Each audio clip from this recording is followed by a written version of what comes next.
are so many excellent books on crystals. It's really hard to choose just one. This is embarrassing, but I have over 200 books on crystals, and I've read most of them. I just bought another stack of about 10 books that are on my reading list. It really depends on what topic you're interested in learning about. There are great books on historical uses of stones, ancient healing uses of stones.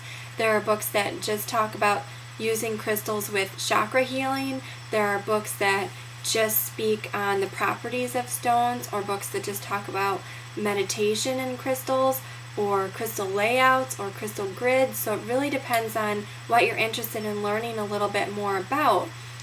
So again, you have many options.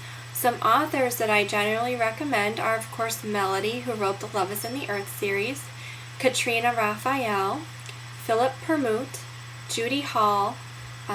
They're all very good authors. There are many others out there, but those authors are commonly available.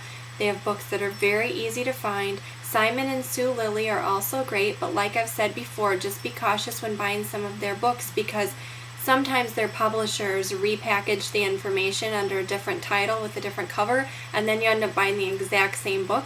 And I wouldn't want you to make the same mistake that I've made lots of times in doing that. So if you are curious for a little bit of more information about some of these different books, you can go to my website, which is crystalhealer1.webs.com, and there's a section called Ways to Learn More.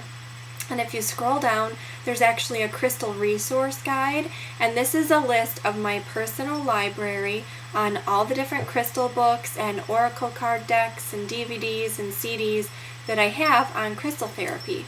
So there's really just an extensive amount of information available out there. I've been trying to highlight a few of the better books, so the one I review for Crystal Healing by Judy Hall. And that book is great because it just focuses on 12 crystals. So if you're a beginner and just getting started, it gives you a basic crystal kit. And the thing that I really like is Judy tells you how to do lots of different things with just those 12 crystals. She's not advocating that you go spend thousands of dollars to get, every crystal out there to use for a specific purpose. She really breaks it down to how you can really change your life with crystal energy by just using 12 simple stones. So that's the one I highlighted today, and it's a great read. You get through it pretty fast because it's one of those you just don't want to put down. There's lots of great meditations and exercises in there. Love is in the Earth. That's probably in my top 3. And I really like the big one. The Love is in the Earth, The Last Fantastic. That is amazing because that contains all of the information from all of the other books that Melody's published, but it's heavy and it's really expensive, so it's not like you can read it in bed. It's really like a desk reference guide.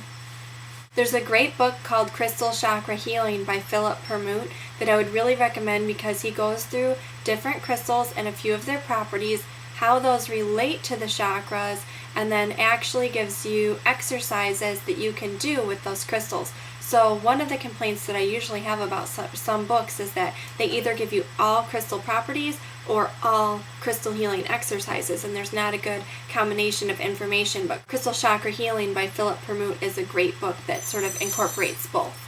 The Crystal Bible by Judy Hall is really great. It contains a lot of the same stones as the Love is in the Earth book by Melody. The one complaint I sometimes have about Melody, and I love her work, don't get me wrong, but sometimes her language is a little bit flowery. So if I'm looking for something to reference quickly, it can be a little bit more difficult to use her book.